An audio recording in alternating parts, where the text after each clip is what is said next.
তো আজকে আমি রান্না করব হচ্ছে দেশি মোরগের মাংস। আর মোরগটা বেশি একটা বড় না, মাঝারি সাইজের মোরগ। মোরগের লেগ পিস দেখেই বোঝা যাইতেছে যে মোরগটা কত ছোট ছিল। একদম যে ছোট তা না, মাঝারি সাইজের একটা মোরগ ছিল। ভালোভাবে ধুতে হবে মাংসটা।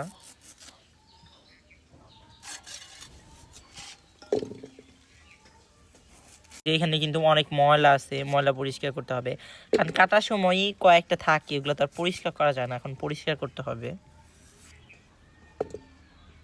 আর এই পাশে হচ্ছে আমার মা মাটির নিচের মেটে আলু কেটে দিচ্ছে। মাংসটা আমি ভালোভাবে ধুয়ে নিতেছি।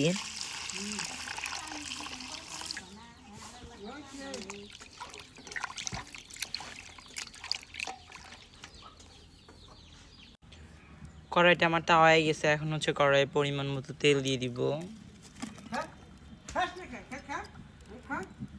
এখানে আমি কয়েকটা পেঁয়াজ কুচি আর 2টা দারচিনি আর 2টা এলাচ তেলের মধ্যে এখন দিয়ে দিব।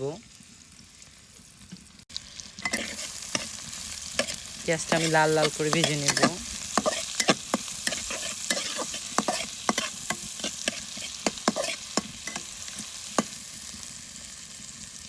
পেঁয়াজের সাথে হচ্ছে আলুটাও সুন্দরভাবে তেলের মধ্যে ভেজে নেব।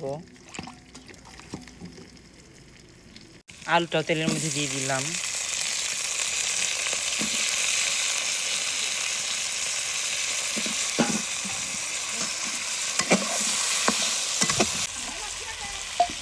একটু ভালোভাবে ভাজবো মাংসটা তেলে।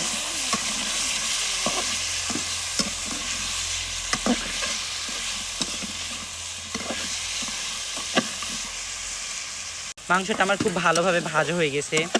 আর এখন আমি সব ধরনের মশলা ব্যবহার করব, মানে মশলাটা দিয়ে দিব। এখানে আমি সব ধরনের মশলা নিচ্ছি: হলুদের গুঁড়া, মরিচের গুঁড়া, ধনিয়ার গুঁড়া, আদা বাটা, জিরা বাটা, রসুন বাটা, সব ধরনের মশলা দিয়ে দিলাম। আর এটা ধুয়ে দিব।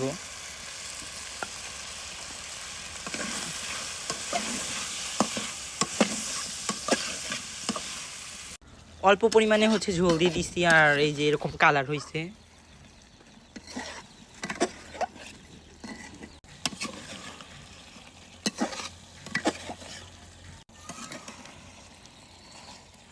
খুব সুন্দরভাবে হচ্ছে মশলা ভালোভাবে কষায় নিছি। এখন আমি ঝোল দিয়ে দিব।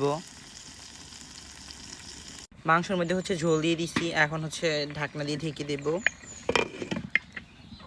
ঢাকনা খুলে দেখি কি অবস্থা।